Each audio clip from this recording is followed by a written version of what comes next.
Pozdravljeni. Tudi danes se bomo ukvarjali z vprašanjem, katero je na prvi pogled izjemno enostavno, malodane banalno. A tokratna pobuda z vaše strani nam nudi nove smernice, kako lahko razmišljamo in tudi razumemo kompletno Formulo 1. Temelj današnjega razpravljanja bo pa to, ali se Ginu Haasu sploh splača imeti ekipo Formule 1.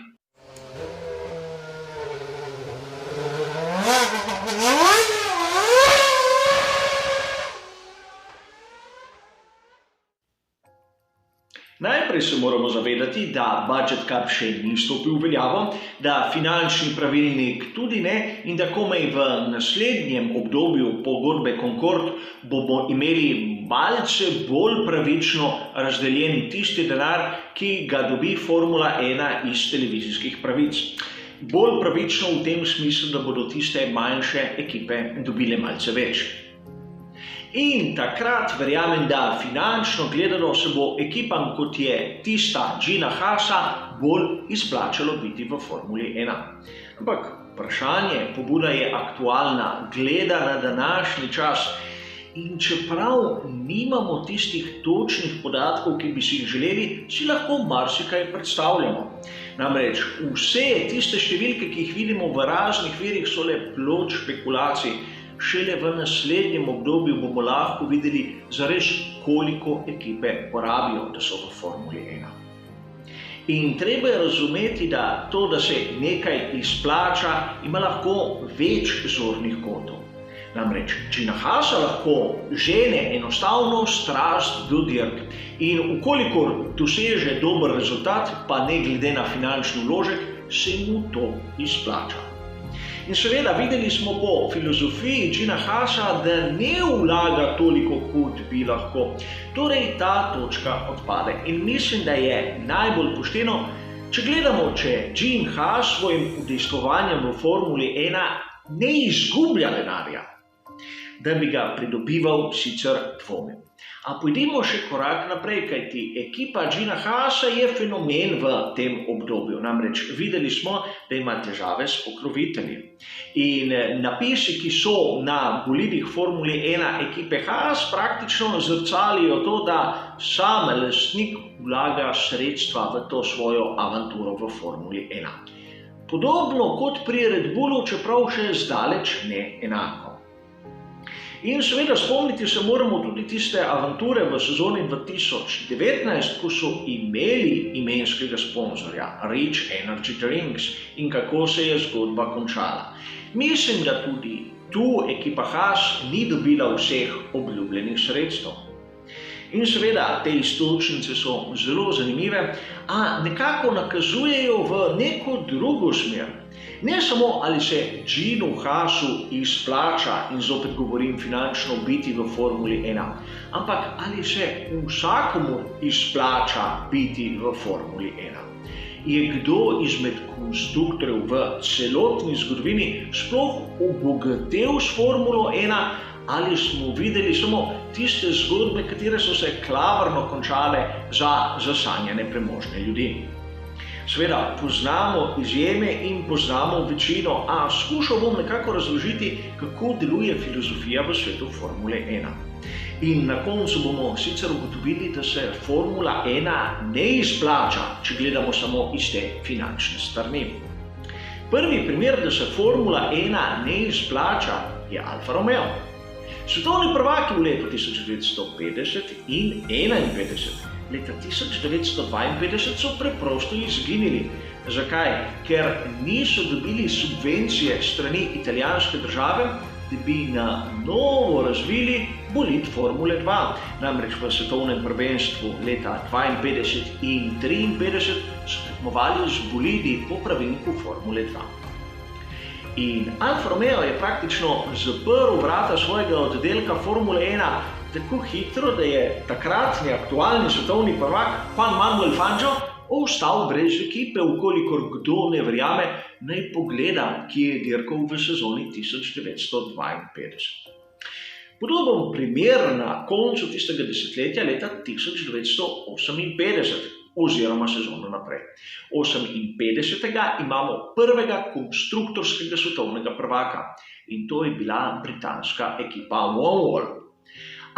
Konec leta Tony Vanderbilt je zbolel in tudi izgube so bile take, da jih svojo tovarno ni mogel pokriti. Zato je enostavno bil prisoten samo še na nekaj dirkah in leta 1960 zaprl dirkalni oddelek.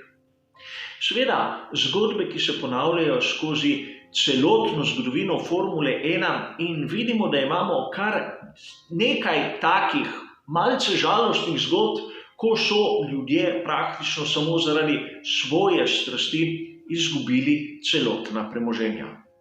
Seveda, mnogi so obogateli, govorimo predvsem o znanih voznikih, kateri so postali večkratni svetovni prvaki, o kakih super nadarjenih inženirjih, a generalno gledano konstruktorji niti toliko ne. Praktično, če gledamo malce bolj na široko, imamo 3 svetle izjeme, katere velja omeniti, da so zares obogateli.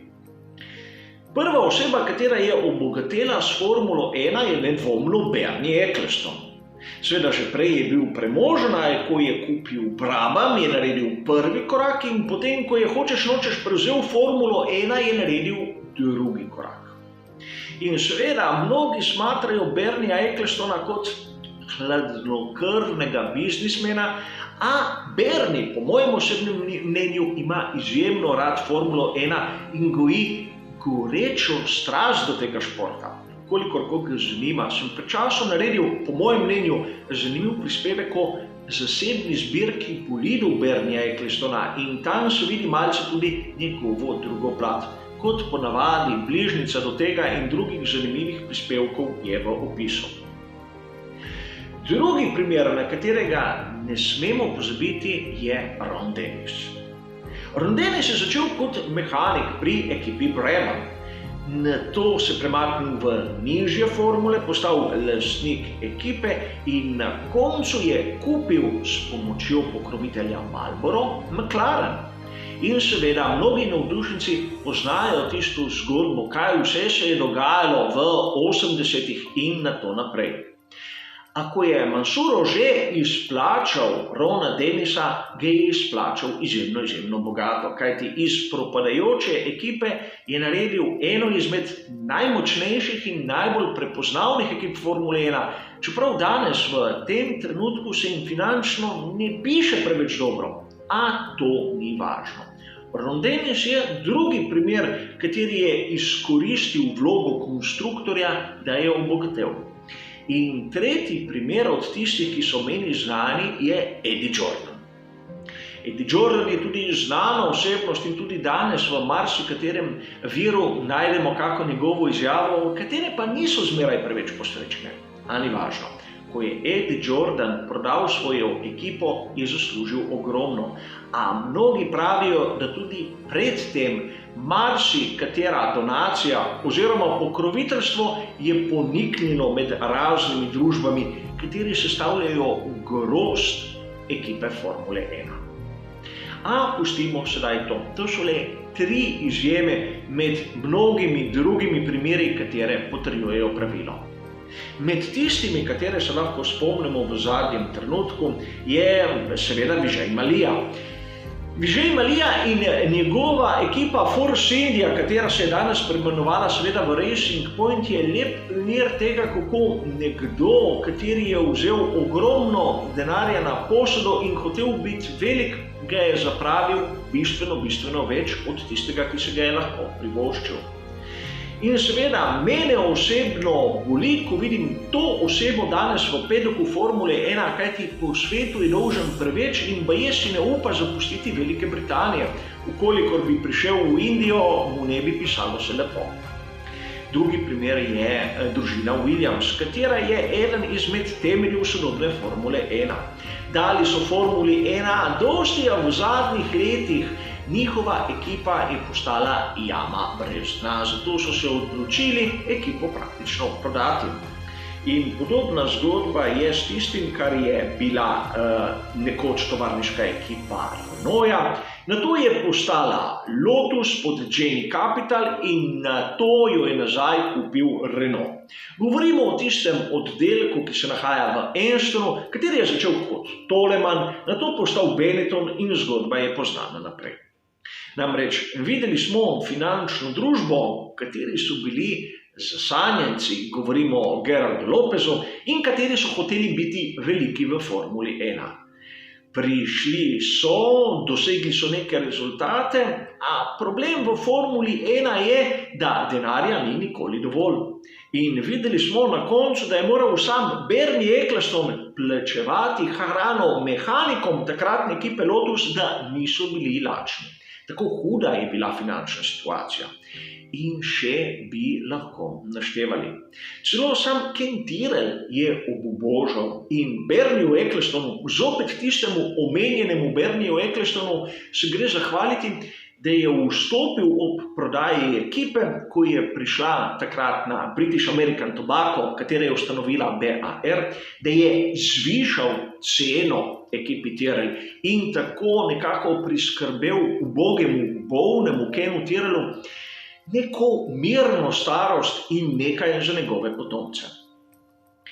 Zgodbe v ozadju Formule 1 so polne takih dogodkov, ko je denar, in to govorimo o velikih bogatstvih, enostavno poniknil v nič. Spomnimo se tudi tistega Lorda Hesketa, kateri je pripeljal Jamesa Hunta v Formulo 1. Praktično po nekaj sezonah je denarja zmanjkalo in Lord Hesketh je rekel dovolj. Je pa tudi res, da njegovi bolidi so bili brez pokroviteljev. A vseeno, nekoč, ko sem bil mlajši, sem v nekem časopisu prebral, da ekipe Formule 1 nimajo nikoli dovolj denarja, a njihov račun je zmeraj premajhen. Ukolikor bi kupili in razvili vse, kar si želijo, bi na koncu vse, kar bi ostalo, porabili na primer za nov pogostitveni prostor.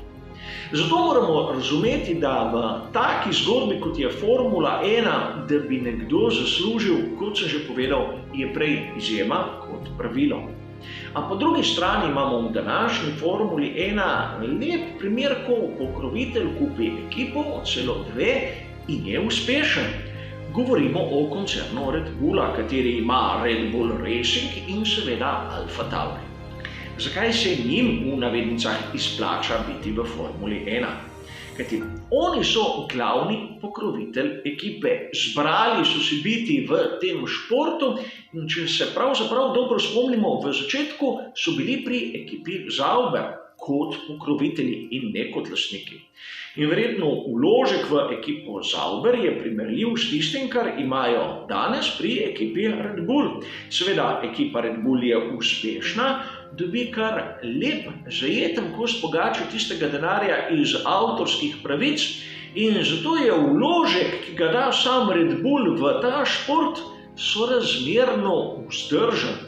Seveda, dobijo kar nekaj, v navednicah, zastojne reklame, s tem, ko se udejanjajo v tem športu in povečujejo svojo prodajo. Zato se njim splača vztrajati. A videli smo lepo spremembo, ko Scuderia Toro Rosso, katera je prav tako sponzorirala te energetske pijače, je v letošnji sezoni postala Alfa Tauri. In Alfa Tauri je ime za serijo oblačil, katera je v istem koncernu. Torej vidimo, da tudi pri Red Bullu se smernice rahlo spreminjajo in kažejo na to, da posli niso tako cveteči, da tudi njim se ne preveč izplača. In seveda sedaj se moramo vrniti na začetek, k Ginu Haasu. Se njemu splača biti v Formuli 1? Po mojem osebnem mnenju ne. Namreč to, da je njegova tovarna glavni pokrovitelj ekipe Formule 1, se verjetno ne splača. On ne proda bistveno več svojih strojev zaradi tega. Lahko si zmanjšuje dobiček in tako nekako zastonj v navednicah zabava, a mislim, da so njegovi vložki bistveno nad tem. Žene ga strast, kot je gnala mnoge druge, kateri so prišli v Formulo 1 in verjetno komaj sedaj s tem budget capom se mu bo približno splačalo biti v Formuli 1. na začetku, ko sploh ni bil deležen tega denarja od televizijskih pravic, se mu pa sploh ni izplačalo. Toliko o tej zanimivi temi, kjer mislim, da sem dal kar nekaj iztočnic za nadaljnji razmislek. Hvala za vašo pozornost in seveda nasvidenje.